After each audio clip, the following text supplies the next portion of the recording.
Alrighty, and it looks like we are live. Give me just a second here. We got to let the stream breathe because obviously I have to bring in our wonderful Facebook group, the wonderful Facebook audience on the Mile High Huddle Superfan group over that way. And as we wait here, now I've got 5 green check marks. Mile High, hello, everybody in Broncos country. Welcome into another episode of the Dove Valley Deep Divers podcast. I am your host, Lance Sanderson, returning after my 1-week hiatus to go elk hunting last week. And joining me, as per usual, is my good friend and colleague. He is Mile High Huddle senior NFL draft analyst, one and only Erick Trickel. Dude, last week, I didn't get a chance to check out you and Nick and Carl breaking down the Broncos and everything following the Cleveland game. I will go and do that as soon as I possibly can. But dude, it's great to be back on air with you, talking some Broncos football. How you doing, man? I'm doing pretty good. Dealing with the snowy weather here in Alaska right now. My landlord tried to do a bunch of maintenance on our apartment, which just makes things extra annoying and extra cold. But doing really well. I mean, best I can be with the Broncos losing, hiding a lot of my sorrows in draft coverage and stuff like that. So just trying to find a way to cope with the Broncos 4-game losing streak. Yeah, I feel you on that one, man. I got to watch the Raiders game before I left for elk camp, and then we didn't get to see any of the Cleveland game. I watched that last night while I was kind of tuning into the Green Bay and Arizona game. And quite honestly, I don't know exactly what to think of that football game. Obviously, you know, we watched Jonathan Cooper play really well. Mike Purcell continues to be a liability in the run game just because he gets so much pressure, so much interior penetration that he really gets himself out of the play. Not sure exactly what is going on with the rest of the pass rush, but for the most part, there's a lot of criticisms. We're not going to really dive into that, but to get back and to be able to, cover everything with the Broncos going up against Washington this week, it's going to be a lot of fun. I'm like I said, I'm really excited to be back. We didn't get anything, by the way. So I'm probably going to be missing another episode here in the next couple of weeks. Not exactly sure when that will be yet, but you guys will definitely be one of the first to know. But guys, today we have a really good show for you guys. The Broncos obviously play against the Washington football team at Empower Field at Mile High on Sunday. They really kind of need this game to get themselves back on the right track. And if they don't, we're up against the trading deadline. And there could definitely be some moves that the Broncos are going to make. We actually got some reporting from Albert Breer at sportsillustrated.com and also from Mike Kliss at 9 News. So before we get into any of that, guys, Mohammed Badri jumping in here with $1.99 super sticker, the hashtag king of the super sticker. Always nice to see Mo in the chat stream. But guys, before we get going on any of that, got to get a couple of quick matters of business here, guys. Again, you guys are watching the Dove Valley Deep Divers podcast.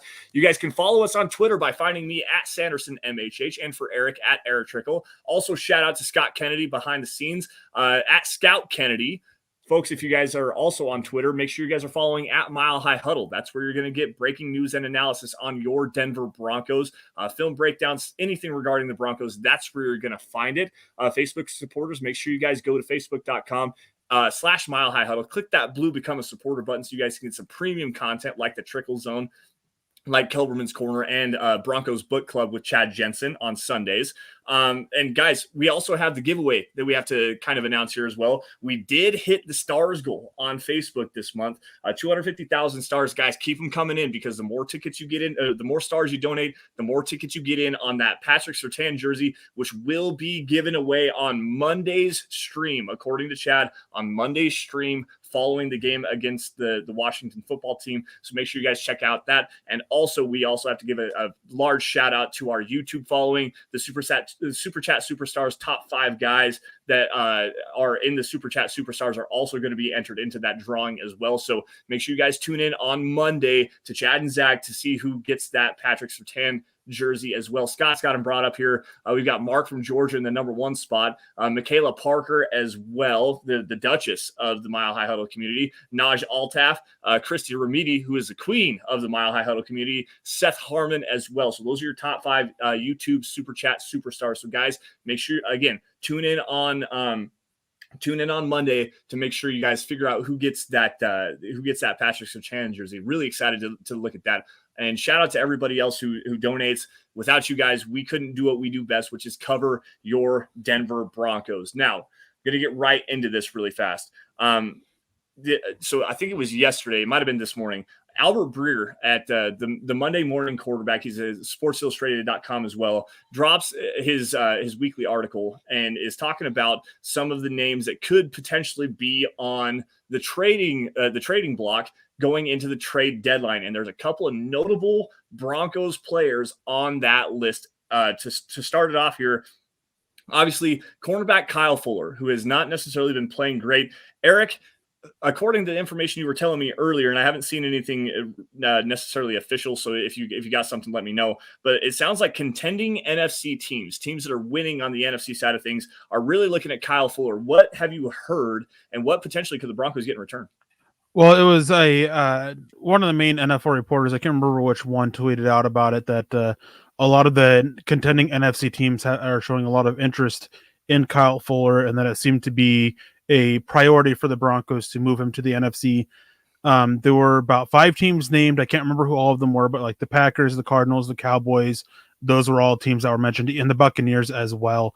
So something like that, it's probably keep an eye on. Teams want, who need that little extra boost to certain areas. I know that the Tampa Bay Buccaneers, they've been dealing with a lot of injuries in their secondary. The Arizona Cardinals, they've had some hiccups in their secondary. Green Bay Packers as well. And I think that the Dallas Cowboys are just possibly looking for depth. I'm not really familiar with how good they've been. So just something to keep an eye on there with. I mean, it's been a while that we've been speculating on the Kyle Fuller trade. I mean, we know that he was one that teams called on a lot in the preseason, and I don't think it just ever stopped. Now that he's been benched full time, or been on the bench full time for Patrick Surtain and Ronald Darby, now that he's back healthy, is just increasing that. Not sure what Denver can get for him. There's been a lot of speculation out there.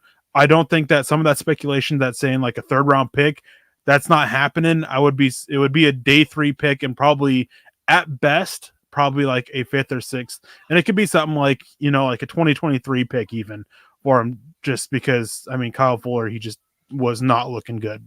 No, he has not really been looking good. He's been burned deep a lot of times, especially early in games. He got burned by I think it was Deontay Johnson in the Pittsburgh game. There was another deep completion that he had. I believe it was against the Ravens that he was responsible for. Orange-colored glasses. Actually, first things first, let me give a shout-out to Travis Weber, who's one of our top star donators over on Facebook, dropping $10 worth, man. Thank you so much for that. We really do appreciate you, buddy. Good evening, Lance, Eric, and Broncos country. I know Fuller is suspected to be traded. Do you think anyone else? I read an article that suggested an article that suggested Denver trades Gordon. Thoughts on that? We're going to get into that here in just a couple minutes. We've got a really good list here, but orange colored glasses jumping in here on YouTube, saying something that, I mean, he's got a point here. It's a little bit something I disagree with, but he says future draft picks don't help you win now. Well, you do have a point there, but Eric, elaborate a little bit on why you want those future draft picks. I mean, Denver's not winning now. And orange colored glasses, gotta say I like the name, not wanting to be mean or anything to you, but thinking that this is a team that can win now or is built to win now is definitely wearing those orange colored glasses. They're not, and that's been made clear. When they faced challenging teams, they've just gotten dominated from start to finish. Even though scores have looked closer than they are, it's just not been it just hasn't been the best. And the biggest reason for that is that this is a team that has a lot of holes. And going forward, I mean, we're fully expecting a change of coaching staff, more changes in the front office. It's believed that John Elway will not renew his contract. One of those things that I'll believe it when I see it. Joe Ellis is another one who he's believed to be on his way out. Might do something short term until a new ownership comes in, but he's supposedly on the way out again. I'll believe that when I see it. But it's just that when you get a new coaching staff in, I mean, there's just a lot of dead weight on this team, and just time to move on for that and try to build this team going forward and everything. And he also came in and says you still have to try and compete. I mean, I'm not saying trade away all of the talent they have. I mean, there's still some good pieces that you want to keep. Like, you still want to keep like Cortland Sutton and Jerry Jeudy and guys like that. You're not trading away everybody, just guys who you don't have in your future plans beyond 2022. you just go ahead and move them on. Get that future pick for it, because that's a piece that you can get when a rookie that's on a cost controlled contract that your new coaching staff believes that they can actually get something out of going forward. I mean, it's just a roster building maneuver. Yeah, Michael Ronquillo jumping in here with some stars. Great to see Broncos country here on the Dove Valley Deep Divers. Go Broncos. And thank you, Michael, for joining us as well. And to elaborate on something that you had said there was to get those future picks and get rookies on cost control. Think about where the Broncos are at in the quarterback conversation right now. Obviously, Teddy Bridgewater doesn't appear to be the guy in the long-term future. That was never actually the plan. They seemingly refused to go to Drew Lock, even though the fan base is really crying out loud for Drew Lock to be the guy so that they can maybe see what the Broncos have with Drew Lock. But you get those future assets because they're trade weapons as well. Draft picks are also trade weapons. That's like 90% of the time you see trades in the NFL draft is with draft picks. It's not with players. So you get rid of, like Eric says, the dead weight. And Kyle Fuller, by the way, is owed about $7 million. Shout out to Scott for dropping that in our private chat here. But the Broncos owe Kyle Fuller about $7 million. If they can move that away from that contract, am I mistaken in saying that they can roll that money over into the next season and potentially actually use that to help bolster this team in free agency and get a guy that they actually do have in the long-term future? That's definitely a possibility there. But you move on from Kyle Fuller. If you can get a 5th or a 6th round pick, it may not be much as far as trade assets, but it's something that you also have the ability to send off if you want to go and trade for a quarterback, whether that's in the draft or whether that's going to get a guy like Aaron Rodgers or a guy like Russell Wilson or a guy like Matt Ryan, who are all rumored to be like heavily speculated that those guys are going to be available next offseason. So if you can get some more assets to be able to trade and get some future players for other teams that are on cost controlled contracts, like that's another way that you can go about this. Let's say hi to the rest of the chat really fast before we move on here. Jake Kozad, what's going on, buddy? We appreciate to see you. He says we'll take a bag of chips for Fuller. Just get him gone, get him out of here. James Koch as well. Marcus Lewis Henna dropping some stars. Hi guys, respect and love from the UK. Hey, that's showing that Broncos country is not a geographical location. That's, in fact, a hashtag state of being. I got the hoodie on right now, by the way. Mohammed Badri, again, jumping in here. Manny G, it looks like, as well. Gary Smith. We've got Broncos 24/7 as well. Obviously, orange-colored grasses jumping in here. Richard Trujillo over on Facebook. Mark Lindemood as well. He says, howdy, Eric and Lance and Scott. It's good to see everybody, and thank you all for joining us on the Dove Valley Deep Divers podcast. Now, guys, before we get into this, I do want to put the caveat on this here because obviously Kyle Fuller is a name that's being heavily speculated upon that could be a trade chip going forward. Kareem Jackson was also named in that Albert Breer piece. We'll get into that here in just a second. But it really is contingent. Like this whole conversation we're going to get into is contingent upon what happens on Sunday against the Washington football team. Because if the Broncos win that game, they're sitting at 4-4. They're probably not going to be sellers. They might actually go in and try to acquire another piece as well. Maybe a linebacker. They could potentially go out and get an offensive lineman, something like that, to kind of help bolster this team and maybe make a run towards the playoffs. However, if they lose, this team could turn into sellers. And that's something that Mike Kliss put out on his Twitter account the other day. This game is the ultimate pivot point for the Broncos. If they come out 500, they're going to be ready to make that push. If they come out at 3-5, they could be looking to sell. Base Case jumping in here with the $5 super chat. Guys, it's mock season already. Assuming we pick anywhere from 8 to 15, name 3 realistic options. We'll come back to that here in just a second. Actually, Eric, go ahead. I mean, George Karlaftis, Aiden Hutchinson, those are two of my favorite guys for the Broncos at this point. They really need to do more to bolster their edge presence because outside of Von Miller, they don't get much. It's fortunate that Jonathan Cooper stepped up a little bit against the Browns, but I mean, outside of that game, every other game as a rookie, he struggled. Malik Reed's not cutting it. He's had one good game this year, and he's just the guy who relies on the coverage to hold up in order for him to get pressures. And when they don't hold up, he can't get that. So those are two guys I like there. I mean, it's another position, depending on the changes in schemes, they could be looking at another corner.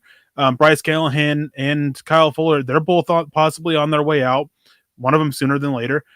Ronald Darby, he'll still be here. What's Michael Ojemudia going to be? They could be looking at another corner to try to pair with Patrick Surtain and kind of and move around Ronald Darby a little bit. Derek Stingley Jr. is one guy that I like there. Andrew Booth Jr. as well out of Clemson. So it's a draft that early on, I mean, you don't want to be looking at quarterbacks, in my opinion, anyways. But offensive tackle, edge, and corner, those are three of the stronger classes. And there's some guys that aren't necessarily can't miss, but look like they have a lot of serious potential. John Juno came in real quick. I just wanted to get this out of the way. Said, anyone is here that Jerry Jeudy didn't practice today, may not play Sunday. Expectation is that he will still play, and he was just sore. Just had a little bit of soreness in his ankle, so they just held him out for it, just as a rest day. That's all it was. Yeah, it was a rest day. There was a report going around Twitter that was debunked by Benjamin Albright saying that that's not actually true. They gave him a rest day today. Like Eric said, had some soreness and whatnot, and he still is on track to play. So it sounds like the Broncos are going to get Jerry Jeudy for the first time since the third quarter, I believe it was, of week 1 against the New York Giants. And quite honestly, guys, Jerry Jeudy was tearing it up. He had 6 catches. I think it was like 67 yards or something like that before he got hurt. So that's a big boost for this Broncos offense. Now, getting back to the topic at hand here, guys. Potential trade pieces. The trade deadline is at 2 p.m. Mountain Time on November 2nd, I believe is the day. So that should be next Tuesday. The Albert Breer put out on his Monday morning quarterback piece, there's some potential guys. We already talked about Kyle Fuller. The other one that he mentioned specifically, and it's not that the Broncos are necessarily shopping him, but they are willing to listen to offers on safety Kareem Jackson. Now, Eric, why Kareem Jackson in this point? Is it just because he's an aging veteran on the last year of his deal, or do they think they can really get some value out of him? Aging veteran on last year of his deal after they let him go and then brought him back. Everybody knows all the drama that dealt with that. His play hasn't been terrible. He just doesn't seem to really fit in with what the Broncos want to do defensively. And they have a guy behind him who, in his limited action, has looked good and probably just want to get him out on the field more. And when they go with more defensive backs, they're going heavy corner. I mean, Bryce Callahan, Patrick Surtain, Ronald Darby, and then just still 2 safeties. So there's not this third safety role that we're used to from Vic Fangio. So moving Kareem Jackson, that opens the door for Caden Stearns to get out there on the field and see what he can do. Because at a certain point, this Broncos team, they need to hit evaluation mode, evaluating the young guys, their rookies, their second-year players, and seeing what they can get out of them. We're seeing a lot out of Justin Strnad that's pointing in the wrong direction for him. But Baron Browning, fortunately, he's healthy. He's expected to play this week, see what we'll get out of him. Caden Stearns, trading Kareem Jackson will pave the door for that. We're getting a lot of action from Patrick Surtain and Javonte Williams. I want to get Quinn. I think that they should get Quinn Miners out there more often. I've been hammering that point home because Dalton Risner and Graham Glasgow have not been good, and I would expect probably Graham Glasgow to likely be gone. I would personally look at trying to get him to take a pay cut because he hasn't been the biggest issue on the interior offensive line. He's actually been the best one of the 3, but got to figure something out, and you want to get Quinn Miners evaluated, see what you have in him going forward, and so on and so forth. Kerry Vincent Jr., Jamar Johnson. I mean, moving Kareem Jackson also has a trickle-down effect with getting Jamar Johnson out there on the field a little bit with a trying to fill in for Caden Stearns in his role. So opens up the door to get younger players out there and evaluated. So we'll see what happens. I'm not sure they actually end up trading him. I'm not sure what teams would be interested in him at his age and the way he's been playing. But if they feel like they can use him in a dime backer type role, something closer to the line of scrimmage, limiting him in coverage where he's really struggled the most, possibly. But even against the run, there's been some issues with his tackling that will probably scare off some teams.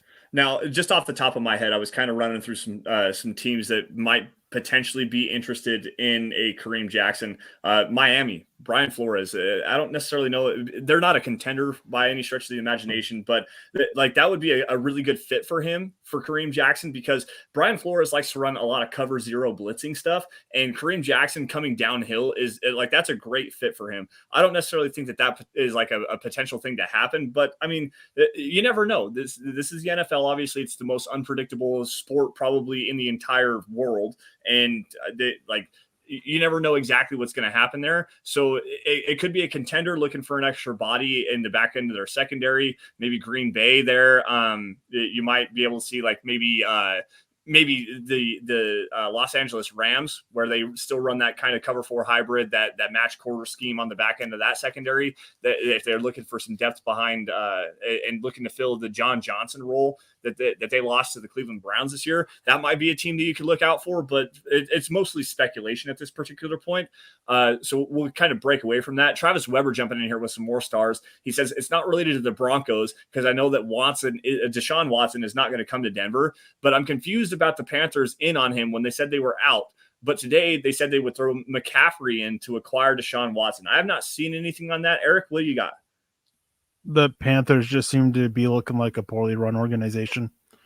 I mean, the trade that they gave for Sam Darnold was mind-boggling a little bit with the total value they gave up for him, trying to bet on something that was unlikely to happen.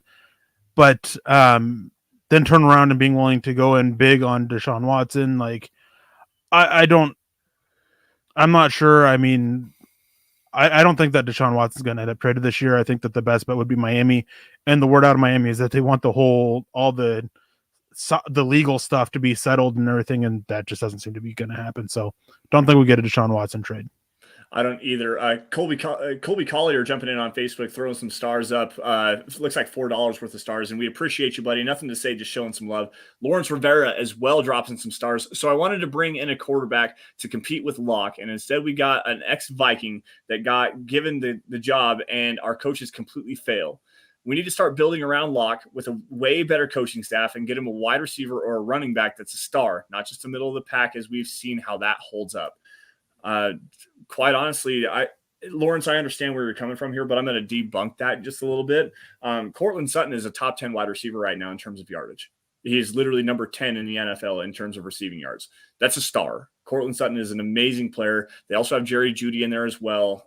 That's like Tim Patrick. We're probably not going to see him in a Broncos uniform after this season, but they got KJ Hamler. They've surrounded both of these quarterbacks, both Teddy and Drew Lock, with as many weapons as they possibly could. They went out, they got Javonte Williams in the draft. They still have Melvin Gordon, who's playing pretty decent football right now.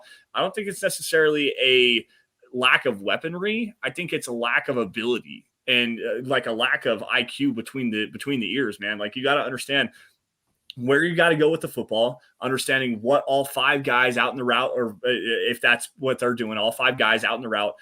You got to know how to take care of the football, not force the situation, and understand like it's much more than just the receivers and the running backs and tight ends around him, because quite honestly, if this team's healthy, they have a top 10 group of playmakers at the skill positions. Like, the quarterbacks just have to play better. That's really all there is to it. Teddy Bridgewater wasn't given the job. He won it, and he won it in the film room where Drew Lock just doesn't even hold a candle to Teddy Bridgewater. Drew Lock's doesn't have a high football IQ. He struggles to read defenses, and that's why last year in the final few games of it, they had to really switch up their offense to make it basically, you read the safety, where does the safety go? That determines where Drew Lock's going with the ball. Like, it really wasn't that hard to see, wasn't that hard to watch film and catch that was the case. And it's been heavily reported that was the case as well. Yep. I mean, that's where Drew Lock won. He made all these other improvements. He spent time with Peyton Manning to try to improve there, just didn't show up. No, I definitely agree with you there. Now, getting back to our actually, hold on. We got Joe Harrington jumping in here, and he says, yeah, what's wrong with our wide receiver group? Wide receiver is definitely not a need. They just need to stay healthy, and that's exactly right. I mean, Jerry Jeudy missed, 6 games with the high ankle sprain, and it sounds like he's going to be able to go this weekend. KJ Hamler is now on injured reserve with the torn ACL. Tim Patrick has been playing great football. He still is going on without a drop. I mean, he's now, I think, over 100 targets, 100 consecutive targets without a drop right now. Again, Cortland Sutton, the top 10 wide receiver in terms of yards right now. It's not that there's anything wrong with the wide receiver group. They got to stay healthy. And the quarterback, both of them, Teddy Bridgewater has not been great, but he hasn't been absolutely terrible. They both just have to play better. So getting back to our conversation at hand here, speaking of the skill position players, now this is one that is kind of pie in the sky. I don't necessarily think that it's going to happen, but if the Broncos do lose against the Washington football team on Sunday, the Broncos have a spare running back who hasn't been nearly as effective as their rookie running back in terms of yards per carry and in terms of explosive plays and stuff like that. And Melvin Gordon, is there a potential trade market for a Melvin Gordon out there? I mean, possibly. It's speculating on trade market's always difficult because, especially with running backs, with how they're valued. Mm-hmm. But there's a lot of teams that are struggling to get their running game going. They're struggling with running backs getting hurt. So, I mean, it's possible that you could end up seeing a market for Melvin Gordon develop, but I just question if Denver will be willing to move him, because I think that they're pretty set on keeping their two back attack going. Well, and you got to think about it. Melvin Gordon's 28 years old, something like that. He's been in the league for a long time, got a lot of carries underneath his belt, especially going back to his time at Wisconsin, where he was the lead back there. And Wisconsin running backs are notorious for being run into the ground. I mean, Jonathan Taylor has had a pretty decent career thus far, but Melvin Gordon before him, Monte Ball, Ron Dane, like the list goes on of running backs that played 3 or 4 years at the University of Wisconsin and got 300 carries every single year. That's just what they do there. So the high number of carries that Melvin Gordon had coming into the NFL, and what he already has, not only just carries but catches as well, something that I have a big issue with Pat Shurmur, by the way. But I don't think that there's necessarily a huge market for Melvin Gordon, because even though he's a tough physical runner, he's got some speed to him as well. He just has never truly been a great runner, but it's hard to say that. He's been a great player, don't get me wrong, but he's never been a true top 5 running back in this league. I don't think that there's ever been any time that he was a top 5 running back in the NFL at all. So yeah, I don't disagree with anything you're saying. The market for Melvin Gordon just doesn't necessarily exist. Now, another one that we want to kind of talk about, and there was some very pointed comments that came out of him the other day in his press conference. Eric, I'm not sure if you actually heard any of that, but Von Miller. This is the elephant in the room, guys. The 32-year-old Von Miller, one of the best defensive players, if not the best defensive player in franchise history, he's in the last year of his contract. Hasn't necessarily been the huge game changer that everybody wants him to be and everyone expects him to be, but he's still been pretty good. This team is, if they lose this game, they're not going anywhere anytime fast. Von Miller would be probably the highest asset that the Broncos could recoup some high-end value there. Eric, am I wrong in thinking that Von Miller could potentially be on his way out of Denver on Tuesday? You're muted. I don't think that Denver will end up moving on from him. Not necessarily because I don't think that they have plans for him going forward. I think that even if they lose against Washington, I don't think that they're going to fully give up on the season, which is why I'm looking more at kind of dead weight kind of players, guys like Kyle Fuller, right? Somebody like Kareem Jackson, who's really been struggling getting the younger guy up there. Behind Von Miller, they don't have anybody. So if they still want to go and try and compete going forward and try to turn the season around, which I don't think they'll be able to, they're not going to move Von Miller from that. I mean, if they're just completely throwing in the towel, then yeah, possibly. I just don't think that's going to be the case. I don't think that's what we're going to see from this coaching staff or even George Payton. Right. And I don't necessarily disagree with that. But the one thing that I will say here is that if the Broncos are at 3-5, they go up against the Dallas, I believe it is the week after. So it'd be next week. That's a game in Dallas, and Dallas is a 5-1 football team, and they look to be a legitimate contender in the NFC. They also, if you really look at the rest of the schedule, they only have 2 truly games that I think that are really winnable for this team. They have the Philadelphia Eagles and then the Detroit Lions after this week, because the Cincinnati Bengals, that team, everyone thought that they were going to just roll over and die and be the doormat of the AFC North. But they have one of the best deep threat, if not the best deep threat in the NFL, and Jamar Chase. Joe Burrow is slinging the ball all around the yard. That offensive line is playing really good football up front. They're opening up some run lanes for Joe Mixon. The defense is playing a heck of a lot better than everyone really expected them to. They just put a beat down on the Baltimore Ravens, I think on the road, if I'm not mistaken. But so then after that, they have 5 games against the AFC West, and 4 of those games are against the Chiefs and the Chargers. Like this schedule doesn't necessarily loosen up for them. So at 3-5, you really got to hope that you steal a game from the Chiefs if you can, steal a game from the Chargers if you can, and then win the last game against the Raiders that you have. Like there's not necessarily a true direction for this team to be actually competitive. They need to win this game to make sure that they can get themselves back on the right track. If they don't, there's a definite possibility that they do right by Von Miller and say, you're in the last year of your deal. You're not necessarily a long-term future piece for this franchise. Let's get you to a contender. Let's do right by you and put you in a position where you can go and be a legitimate impacting piece for a contender. And quite honestly, I'd love to see him in Buffalo. If that's what they wanted to do, if Buffalo would be the place that I'd like to see him go. Why do we assume that he's not part of the future for this? Just because of his age? Part of that, yes. The drop off, not necessarily in terms of pressure, but being able to get home. And there's still some more issues that go along with that. He is playing at a relatively high level, and I think you can get another 2 or 3 years out of him. But if you're gonna be legitimate sellers and try to rebuild this team under George Payton and go in a completely different direction, get a new coaching staff in here. Not that Von Miller is not scheme transcendent and he can go and still be a highly impactful piece for you. But is it not a bad line of thinking to say, take the assets you can get from him for right now and move forward in a different direction and try to rebuild this team that way? I mean, even Von Miller now is probably going to be better than what you get out of those draft picks. And it's a piece that is actually enticing to a coach, especially a defensive-minded coach, which seems to be the way that they're leaning. They want a defensive guy for the head coaching job. I know that's going to upset a lot of fans, but he's the type of player that you just want on your defense because he is still so good as a player. I know that there's issues with his sack totals and all this stuff like that, but I mean, when you watch him, it's very easy to see why he's not getting as many sacks as he was, and it's not because of him. It's not because he's any less explosive. He's the type of piece that you want. He's the type of piece that you use to try to get a new coaching staff.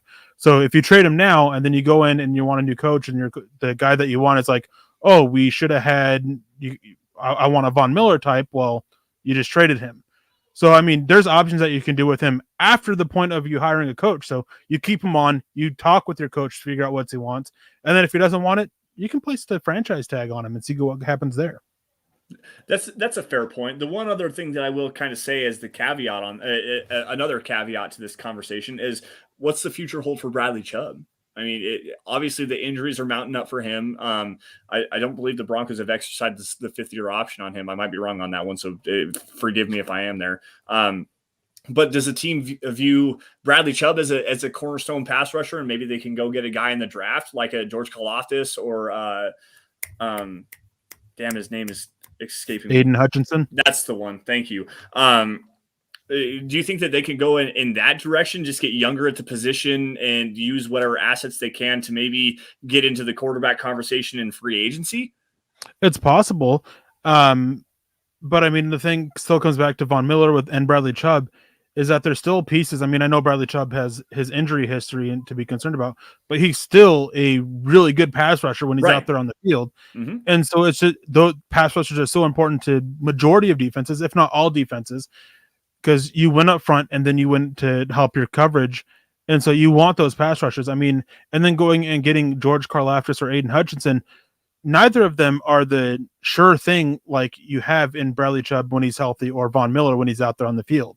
Right. So getting those assets for it, I mean, hey, that's great, but you're still giving up huge pieces. And then all you're doing is you want to talk about not preparing your coaching staff or not giving your coaching staff the pieces. You just took away one of their best 2 pass rushers by trading him.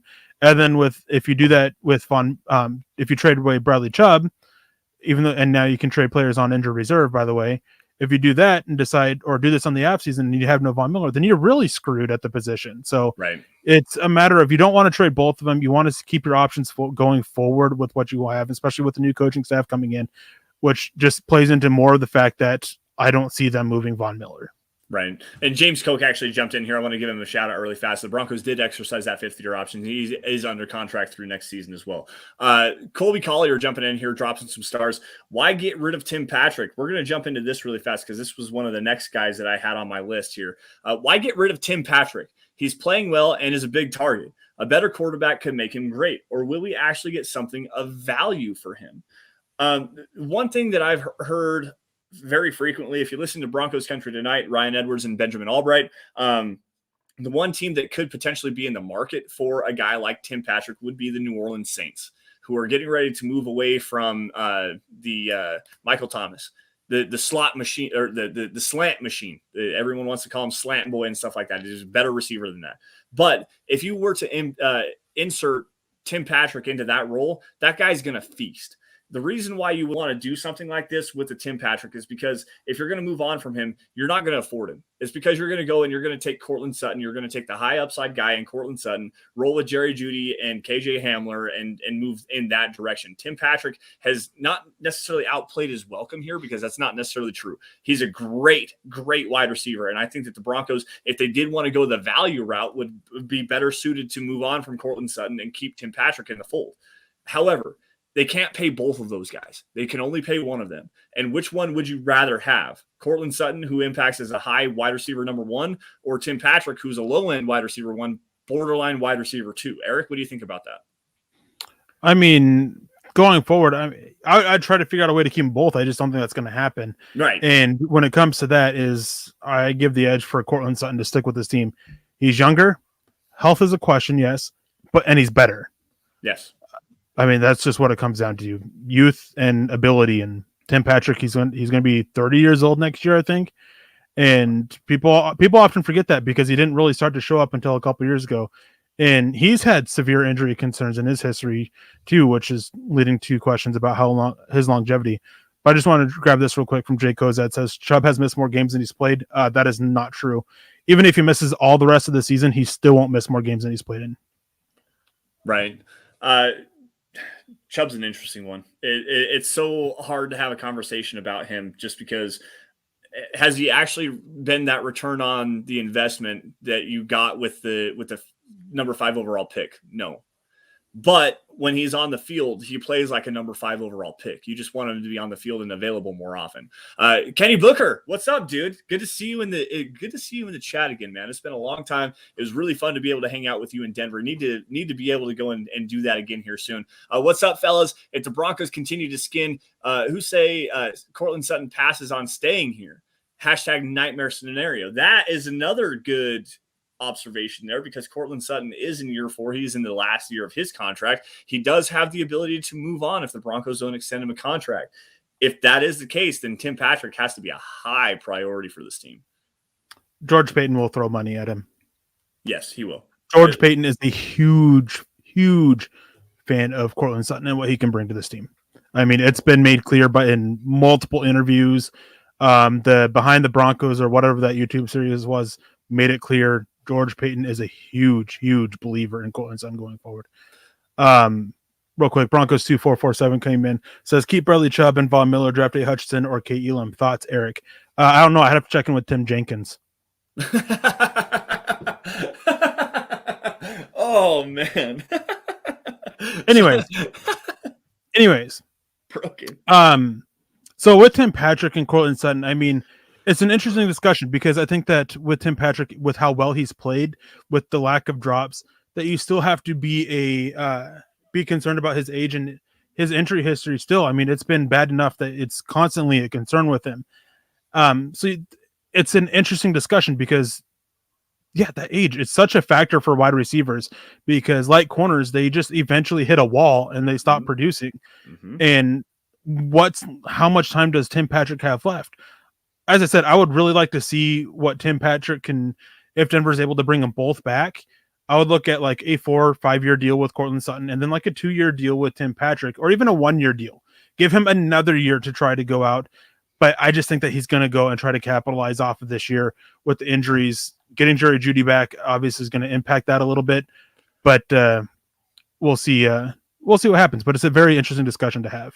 It really is, because they profile as similar players. Obviously, they're both big bodies. They both run pretty well for their size. Both big catch radius guys. They're very physical at the point of attack. They do profile very similarly.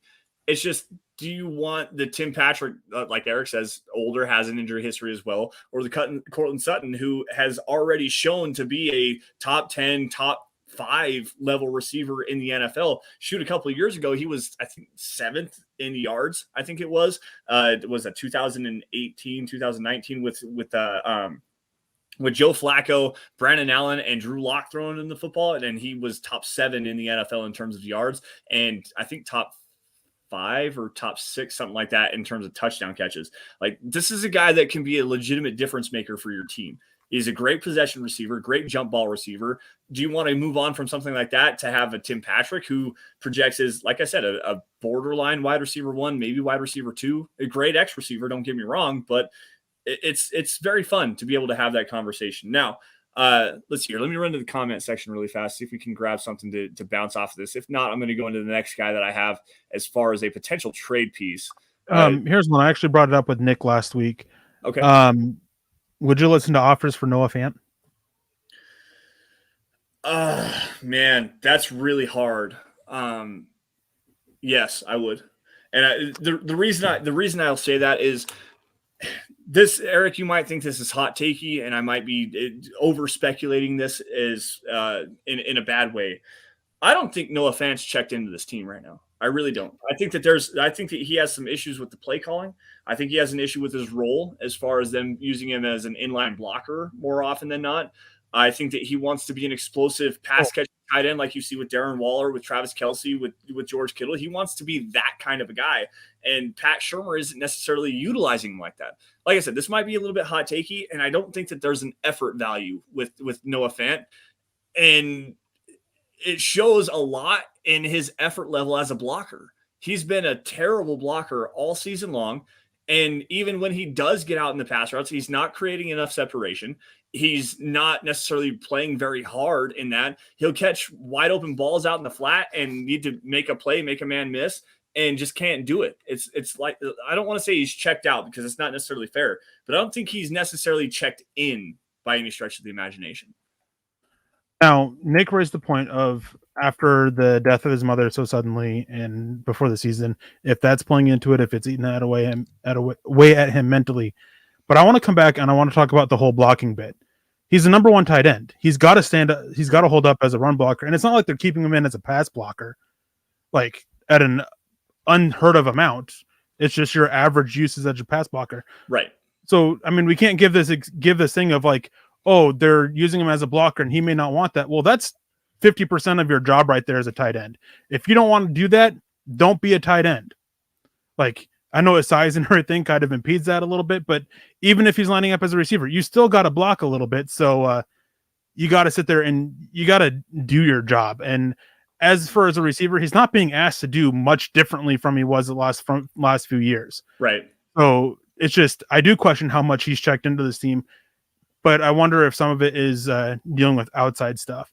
And Broncos 2447 real quick is I can take criticism perfectly fine. I have no issues taking criticism. I take criticism every single day from my bosses, from my friends, from my colleagues. The issue is when somebody comes in and starts telling me that I have no idea what I'm talking about and go watch somebody else who I've already seen all of his videos with and don't agree with what his analysis is, and then proceeds to ask me my opinion on something. Like, you clearly made it very clear what you think of my opinions. So don't ask me my opinion for something else. Right. Chase Wellner jumping in here with the $2 super chat. What team other than Denver needs Patrick the most? Well, I can think of one right now that's really hurting at the wide receiver position. Actually, 2 of them. They're both in the NFC. So that gets Tim Patrick out of the AFC if you're actually going to move on from him. Like I said, the New Orleans Saints. They're missing Michael Thomas really bad. He projects very well in that role. And the other one is the Green Bay Packers. I mean, name me another receiver on the Green Bay Packers other than Devontae Adams. Randall Cobb, the ghost of Randall Cobb. Your boy. I know your boy. You dare speak ill about Marquise Valdez-Scantling. I know. The Packers make sense. They could use another weapon on that offense that they just don't have. There's a few other teams that make sense as well. I had one right when I started talking about it, but I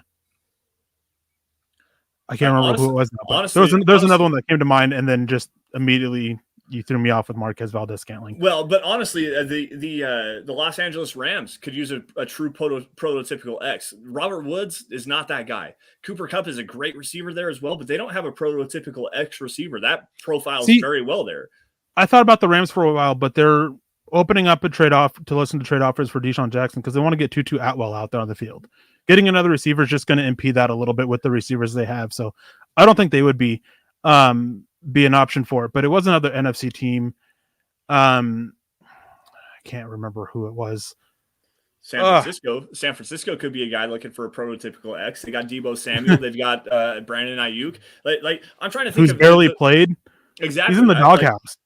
Yeah, he is. He absolutely is in the doghouse. He's also been injured a lot. There's that as well. I'm just trying to think of teams that could really use a prototypical big body possession receiver because the Rams, Robert Woods might be that guy, but I would take Tim Patrick over Robert Woods in a heartbeat, quite honestly, especially in that offense. Like Matt Stafford would destroy it with Tim Patrick. That would be a great fit for him. So that's just a couple of teams for you to take a look at. Travis Weber jumping in here with another bunch of stars. I don't think anyone on the team except for Pookie, so Javonte Williams and Patrick Surtain has checked in since after week 3. That might be a little hot takey there. The one that I would argue, the one that I would argue the most would be I think Von Miller's checked in as well, but the one that I would argue the most, especially offensively, is Garrett Bowles. That guy loves this team. He really does. He may not be playing at the all-pro level that he was last year, but he still is checked in. He cares. That guy definitely cares about what the direction this team is going in. There's a lot of players that are checked into the team. It's just the issue is that some of them, the losing is getting to them. Doesn't mean that they're any less checked in. It's just that they want to get this turned around and get it and start winning games. I mean, we saw this with Jerry Jeudy last year. I mean, there were times where he didn't seem checked in, but he still went out there. He still tried to do his best and do his job. And he voiced his frustrations and had a humbling game after he voiced his frustrations with how little he was targeted, then turn around and dropping 5 passes in a game. But I mean, it's just, there's a lot of players that are checked in. It's just when they're not checked in, it's very noticeable. You don't see the fight from them. And there's still quite a few players. Draymond Jones, Von Miller, you still see the fight from them. Mike Purcell, even when he's playing poorly, even when he's playing hurt, he was still fighting for it. Justin Simmons, even when he plays poorly, he's still fighting for it. I mean, he got into it with the coaching staff during the Raiders game because they are not doing stuff calling things that he does best, and they're changing up a lot of stuff. And well, I mean, even though it doesn't necessarily seem like he's not playing the greatest, but Dalton Reisner is definitely checked into this team. This is his favorite team growing up. He grew up in Morgan, Colorado, like a couple hours away from Denver. Like he is definitely a checked in Broncos player. It might be replacement level right now, but he's definitely checked into this team. Cortland Sutton as well. I would argue a guy like Eric Saubert is probably in there as well. So there's teams there's players that are definitely checked into it. It is a fun conversation though, because there are some guys on the defensive side of the football, namely one Shelby Harris, and I'm going to drop the name there, that has gotten into multiple conversations, multiple altercations with Vic Fangio. So that one might be something that you watch out for. Eric, I'm going to drop the hot question for you. And I know where your answer is going to go, but I've seen it a lot on Twitter. I've seen it a lot on Facebook. I've seen it pretty much everywhere on social media and talking with some people as well. Has this Broncos locker room fractured? Are they starting to break away from this coaching staff a little bit? Or is that a little bit too early to tell? They're definitely having their issues. They're definitely having issues with play calling, issues with game planning. They're having their issues. And veterans in the locker room are trying to keep it together. But this coaching staff, with comments that they've made in press conferences, they're not helping anything. Right. There is a lot of pointing blame at the players, and that's one of the worst things you can do as a coach. And their attempts to pull blame on themselves are just kind of like very, like, lack of a better way to put it, mediocre attempts to try to put the blame on themselves. So right, it's just it's definitely they definitely have their issues in the locker room, but I'm not sure that the locker room has fully given up on Vic Fangio yet, but they are headed that way. I don't disagree with you on that. You look at some of the pointed comments that are coming out of guys like Von Miller, guys like, again, Shelby Harris. You've got Graham Glasgow, I think is who it was a couple of weeks ago, that was saying, guys aren't holding up. They're not being accountable. Justin Simmons as well. Like there are some prominent figures in this locker room that are talking in ways that you probably shouldn't be talking in, especially considering, the direction of this football team. They've lost 4 straight, guys, and they've been losing for 5 years. And these guys know it. Whether they've all been here for over the course of the last 5 years, they know what's going on, and they know what they know what they're being coached to do. They know what they're being asked to do. They know how they're playing. They're trying to hold each other accountable. The coaching staff is kind of deflecting some blame onto them. But the one thing that I continue to hear every single time I hear one of the coaches speak is it comes down to coaching and technique. We've got to do a better job teaching this technique. We've got to do a better job of coaching these players. So if that's what they're hearing, if that's what these players are hearing on a daily basis, and that's, the direction that it's going in, especially in the locker room, that might be something that's going to fracture this team a lot faster than it should be. And if they lose this game against Washington, you might start seeing cracks, not just fractures, but full-blown cracks and breaks in the foundation of this team. Definitely. And I mean, we're starting to see the splintering now, but a win will help solve some of that. Going back to doing what some of these players, what they can do best instead of not allowing them to do what they do best will help. But that involves the coaching staff not being stubborn old dudes and stubborn old dudes. Yep. All right, one last one before we go into a quick breakdown. Holy cow, we're at 50 minutes. I didn't realize that. One last quick player that I want your opinion on here as a potential trade piece. I don't think that this actually happens. I think that the Broncos need to extend this player, especially because when he does play, he's got an injury history. Don't get me wrong. But when he does play, he's a top probably 10 cornerback in the NFL. Bryce Callahan. As far as a slot cornerback, he might be the best slot cornerback in the league right now. This guy is playing an incredibly high level of football, and there's definitely some questions with him. Obviously, last year of his deal, you had the injury concerns. You had the foot issue last year. There's been some other stuff that's gone on with him, some ankle injuries and stuff like that. There could be some value with him, especially, again, going back to the Kyle Fuller conversation, contending NFC teams like the Arizona Cardinals, the Green Bay Packers, Dallas, the Tampa Bay Buccaneers, potentially even the Los Angeles Rams. They could be looking for some more cornerback help. And Bryce Callahan is a guy that you can actually get some return on your investment, get some value back for him.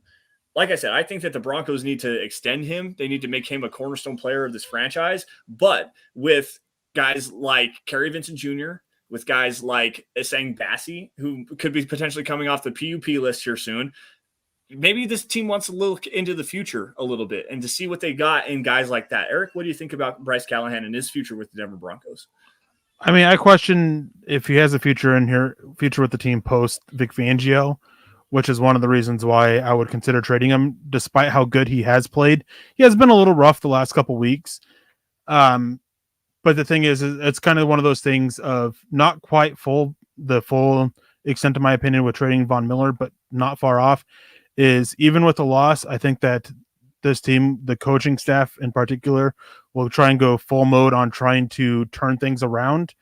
And one of that is keeping Bryce Callahan here because they just don't have a slot corner like him that can play as well. I mean, Kerry Vincent Jr., they're both still unknown. Bossy had a couple mostly rough games last year. So I just don't know if that's the way they'll go, is trading a guy who's been one of their more consistent corners, especially out of their best slot corner and only slot corner at this moment in time. If that's going to fit in with what the coaching staff is feeling after this game, even after a loss. Right. There's another one that there was a comment in here. I want to grab that really fast. Excuse me for stuttering over myself. And I do apologize, guys, for my son Caven is freaking out in the background. So I apologize for that. Who was it? Where is it at? Let me see here. It was James Coach is coming in here. He says, how long is Michael Ojemudia out, for crying out loud? Sounds like he could be returning here soon as well. So if the Broncos do have anyone that they could potentially look forward to, look to moving forward from, would be Kyle Fuller or Bryce Callahan, kind of for the stated out reasons there. And Eric, I do agree with you. Bryce Callahan has arguably been the best cornerback on this team. And yes, for the person that says we have a corner playing well, Bryce Callahan, there's a reason why you don't hear his name on Sundays very often, because he has been locked down. Teams don't target him.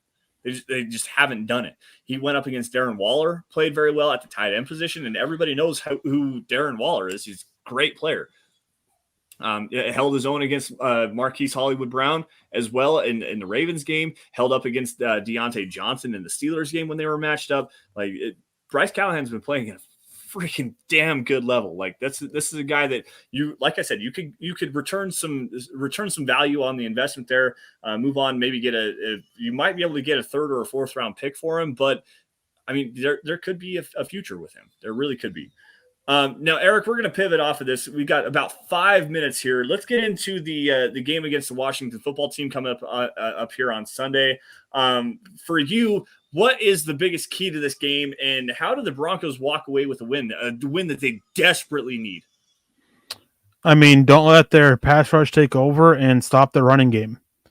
I mean, I think that this is a game that the Denver Broncos will win. The Washington football team, they're just not a good team. But if they do win, if the Broncos do lose, it'll be because Chase Young's able to take over and control the game, and they're able to control the game with the running game, similarly to what the Browns were able to do offensively and defensively.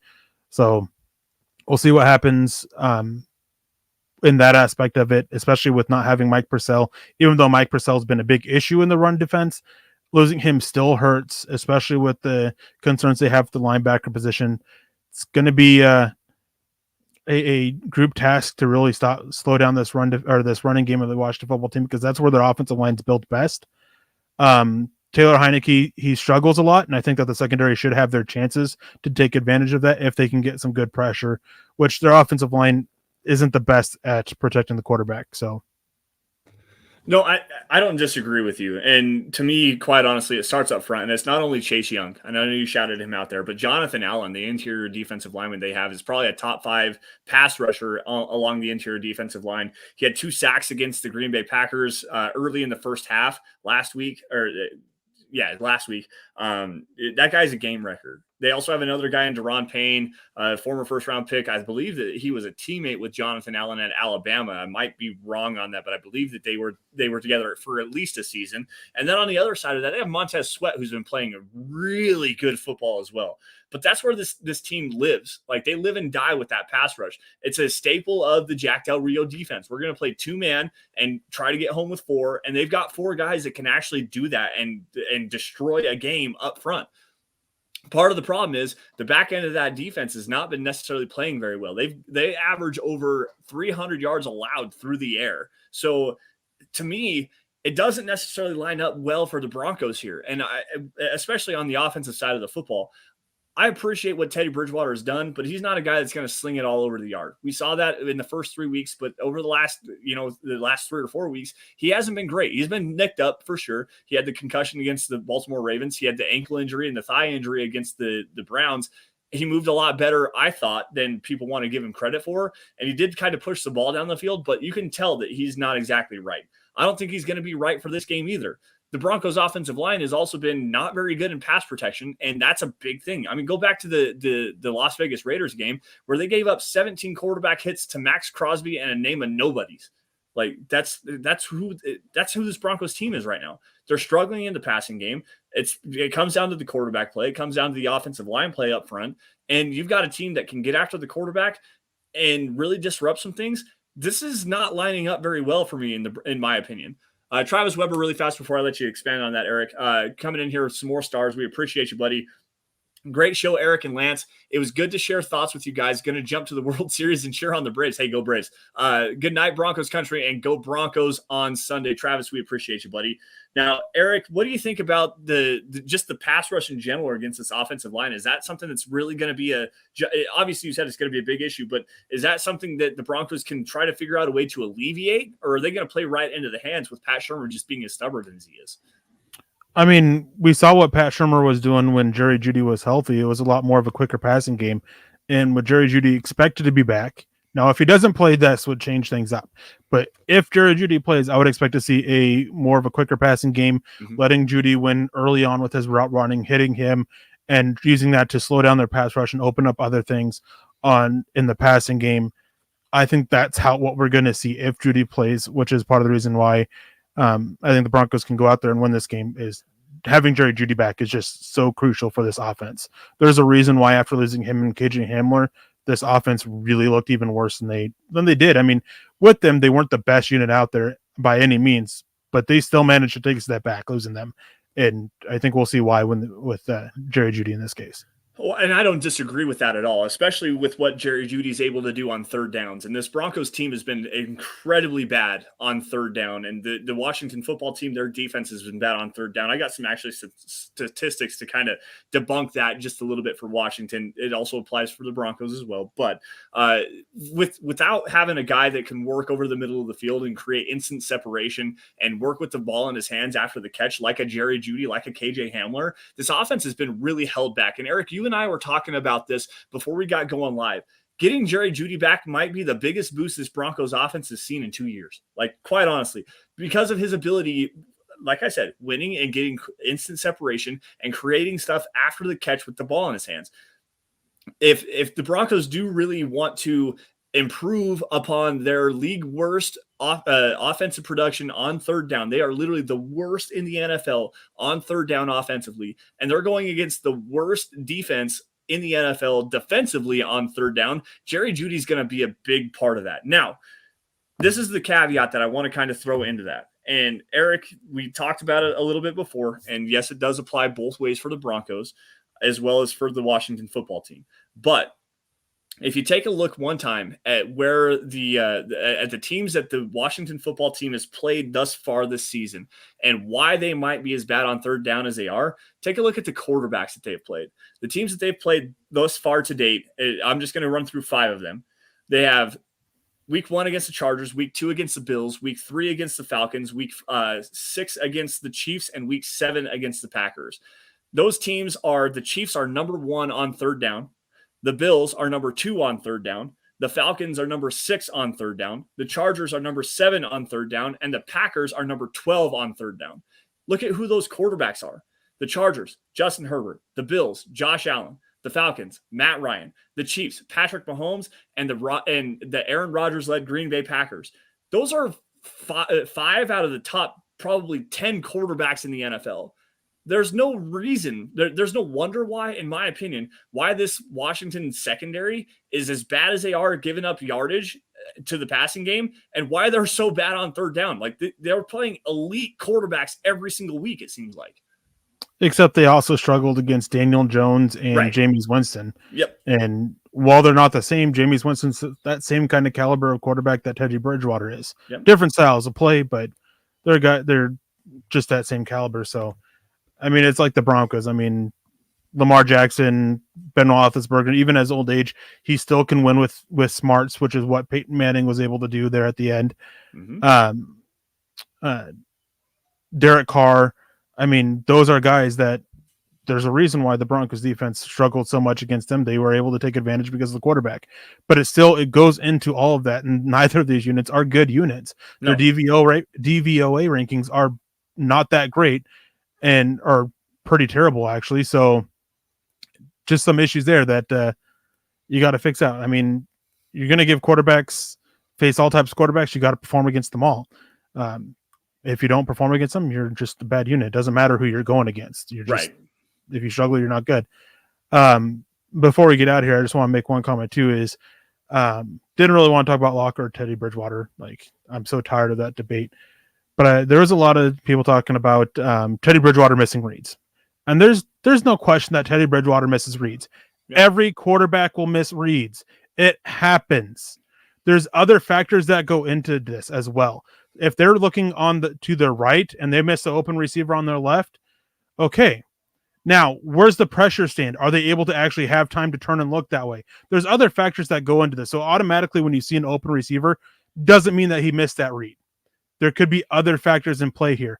And for every person who sits there and is critiquing Teddy Bridgewater, which he deserves for missing open receivers, are you doing the same thing with Drew Lock last year?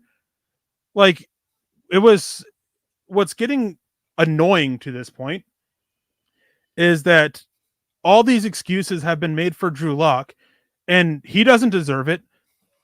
But these people who want to give Drew Lock excuses are not willing to even acknowledge any of the issues that are going on around Teddy Bridgewater.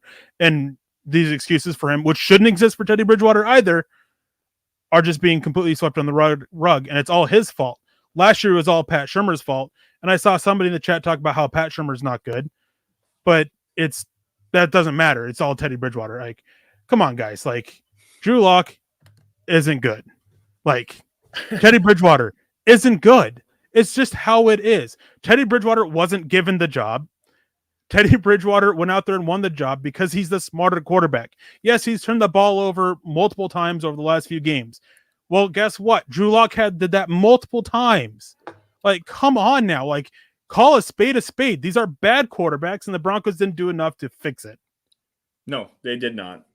They did not. And before we get into a deeper rabbit hole than we are already in, we're already over our time limit, guys. It's 1 hour and 4 minutes. So we're going to wrap it up here. And thank you all for watching the Dove Valley Deep Diver. Scott, I got the controls from here. Thanks, man. We appreciate you.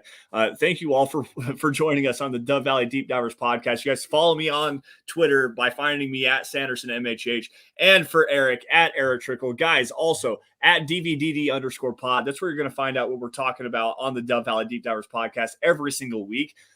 Also, at Mile High Huddle, that is the mother account. You're going to find breaking news and analysis on your Denver Broncos every single day. Film breakdowns, opinion articles, quote breakdowns, anything news and noteworthy regarding the Broncos. That's where you're going to get it. Also, shout out to Scott Kennedy running the ones and twos behind the glass right now at Scout Kennedy.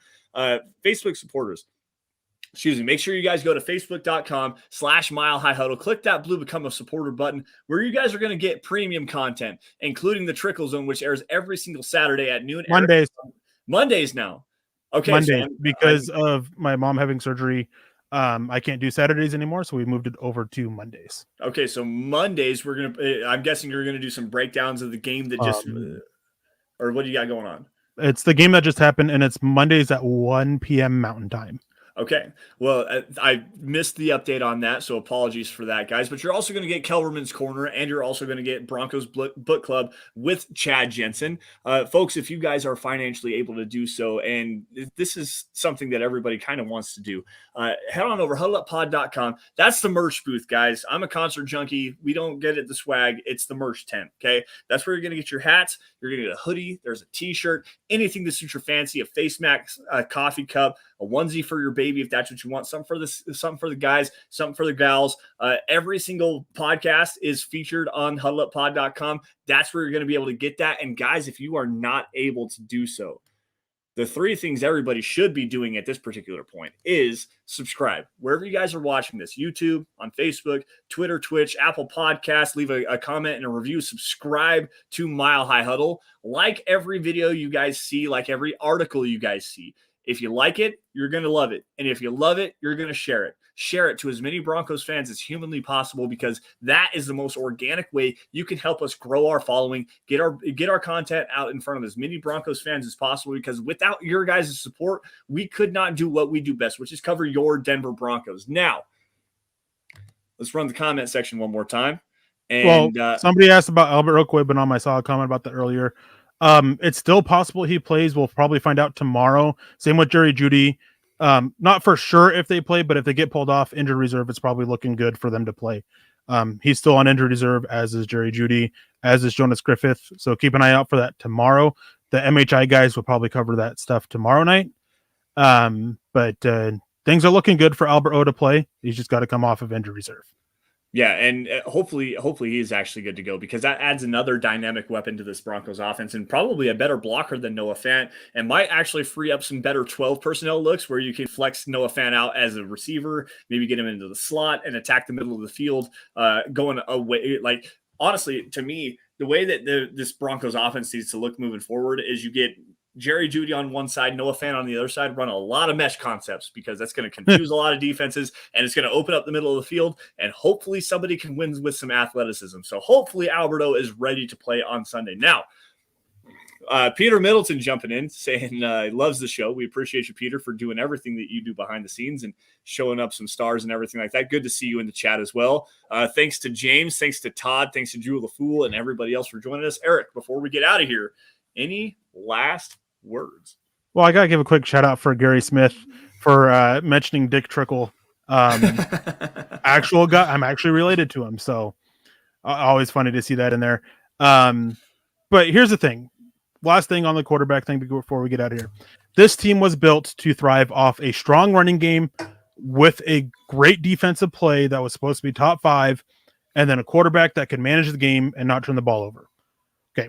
Great defense, don't have it. Running game, don't have it. Teddy Bridgewater controlling the game, not really, and he's turning the ball over. Like the issues are just so abundant with this offense and with this whole team. Like pointing it just at the quarterback. I mean, it was similar last year, except that a lot of last year's issues you can be more derived right on Drew Lock, but like it's just some issues there. I mean, when you're not succeeding at what you're built for, it's going to be a long season. Broncos aren't succeeding with what they're built for. No, and I don't disagree with that. One thing that I will say is sometimes, and I notice this in the Browns game specifically, sometimes it's not necessarily about the X's and O's. A lot of times it's about the Jimmies and Joes, and these players just need to start playing a lot better. Like I've said that so many times on here, Lance. I've argued with you about it. That it's not all Pat Shurmur. No, I'm not saying that it's all Pat Shurmur. I do believe that there are some X's and O's things that he's doing that do actually create some good opportunities. I think that there are some issues with him utilizing his personnel correctly. The scheme is fine. Okay. Utilizing the players in the way that they need to be utilized, that is the issue there. And also, you got to have your guys go out there and win a one-on-one matchup, man. You really do. Peter Middleton dropping some stars here. Positive vibes towards the Broncos. Get the win. Prayers up. I have guys. Make sure you guys go over milehighhuddle.com. The Mile High Huddle roundtable piece with all of our predictions is up there live. It went live, I think, about 3:00 this afternoon. So make sure you guys go check that out for our predictions. I have the Washington football team winning it. Eric has the Broncos, but you can go check out some more analysis there. With that, guys, we're going to say goodnight to every single one of you guys. Shout out to Scott behind the scenes. For Eric Trickel, I am Lance Sanderson. Thank you all for joining the Dove Valley Deep Divers podcast. You all stay safe. Take care. Have a great rest of your weekend. And as always, go Broncos. Happy Halloween. And happy Halloween. Yes, yes. Happy Halloween to everybody. You all stay safe. Take care. Have a great weekend. Go Broncos. We'll see you guys same time, same place next